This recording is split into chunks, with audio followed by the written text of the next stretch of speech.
Indigenous women in our communities, the role that we have played since the beginning, and I think for all women, has always been the heart.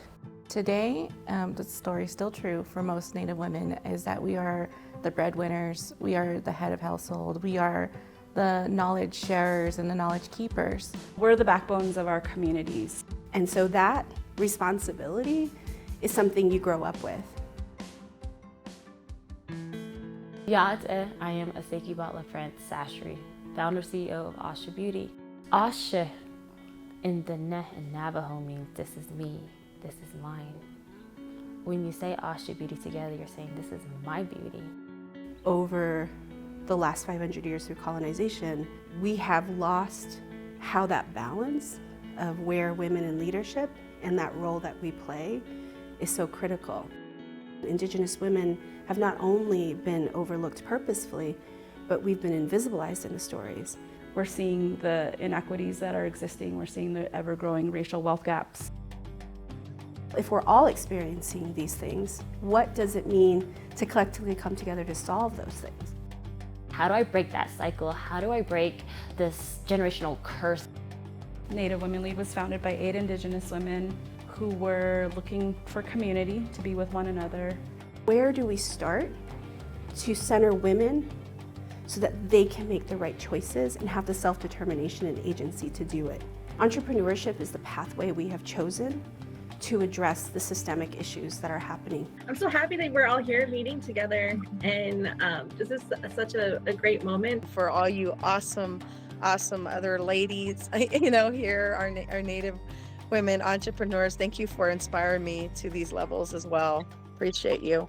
Native Women Lead has started the Matriarch Fund to ensure that we mitigate racial and gender bias that exists in the financial system. We're challenging the 5 C's of credit. It is one of the highest reasons that folks aren't able to get financed. It doesn't take into account the historical trauma, the financial trauma, and the lived experience that Indigenous people face today. We're going to create a new version of underwriting and due diligence called the 5 R's of rematriation. We're funding women that are social entrepreneurs that are molded by Indigenous worldview, but are also committed to serving Indigenous communities. We received the funding, and that funding is now the foundation, that key push to take me to that next level.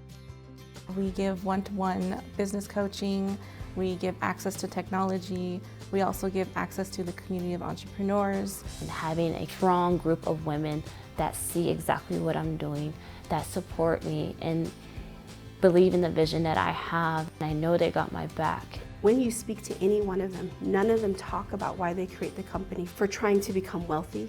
They speak from a place of, I started because I wanted to do this for my community. I started because this wasn't in my community. This was a missing thing. I'm building something that's bigger than me. I'm building something that represents the people respectfully, correctly, and most importantly, authentically. It's hard changing systems, but with this community of Native women, we're doing it. Now y'all see how important it is to support Navajo-owned businesses, right?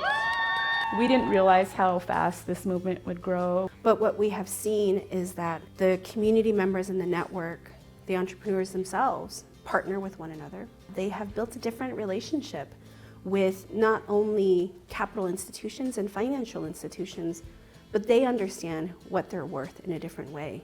We want to ensure Indigenous women are safe, that they're seen, that they're visible, that they actually have pathways to build wealth. The industry that ignored us for so many years is now like, okay, we see you, we hear you, and I have that responsibility, especially not for myself, but for my people and many generations before me and generations to come. And I am trying to do my best to continue to indigenize that space and keeping the voice and the heart and the spirit of the brand that I created from the reservation dirt into a mainstream brand. We are every piece of the way demonstrating that not only are Indigenous women investable, they are scalable, they are achieving at higher and faster rates. What we want is the field to understand when you want to invest in an Indigenous woman, here's how you do it.